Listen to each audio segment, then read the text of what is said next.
Everyone, কেমন আছো তোমরা সকলে? আশা করছি তোমরা খুব ভালো আছো। আমি খুবই ভালো আছি। এখান থেকে ব্লগটা শুরু করলাম কারণ সেদিন ছিল আমার জন্মদিন।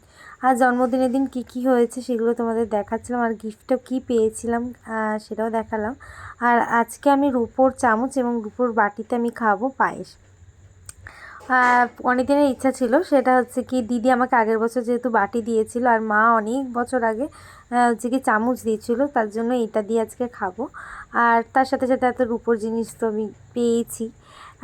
তো এই দেখো হচ্ছে মা আশীর্বাদ করে দিয়েছে। আর জানো তো, গাছ কৌটোটা আমি কিনেছিলাম যখন আমাদের কলেজ থেকে যে সার্ভে করতে নিয়ে গেছিলো, ন্যাশের একটা সার্ভে ছিল, সেখান থেকে আমাদের 3,000 টাকা দিয়েছিল। তো আমি ভেবেছিলাম ওটা নিয়ে কিছু একটা বানাবো বা কিছু একটা করব, কারণ একটা স্মৃতি হয় না, একটা স্মৃতি থাকবে বেশ, তার জন্যই করবো ভেবেছিলাম। কিন্তু যে 3,000 টাকা হয়নি, কারণ রুপোর বা সোনার যা দাম বাড়ছে, রুপো আর সোনার দাম প্রচুর বেড়ে গেছে।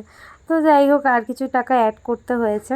অনেকেই ভাবছেন যে এইসব গিফট কে নেয়, কিন্তু আমি নেই, কারণ সামনে যা সোনার উপর দাম বাড়ছে, আমাকেও সেই ইচ্ছাগুলো পূরণ করতে হবে, তার জন্য নিয়ে নিলাম। ব্লগটা কেমন লাগলো অবশ্যই কমেন্ট করে জানিও।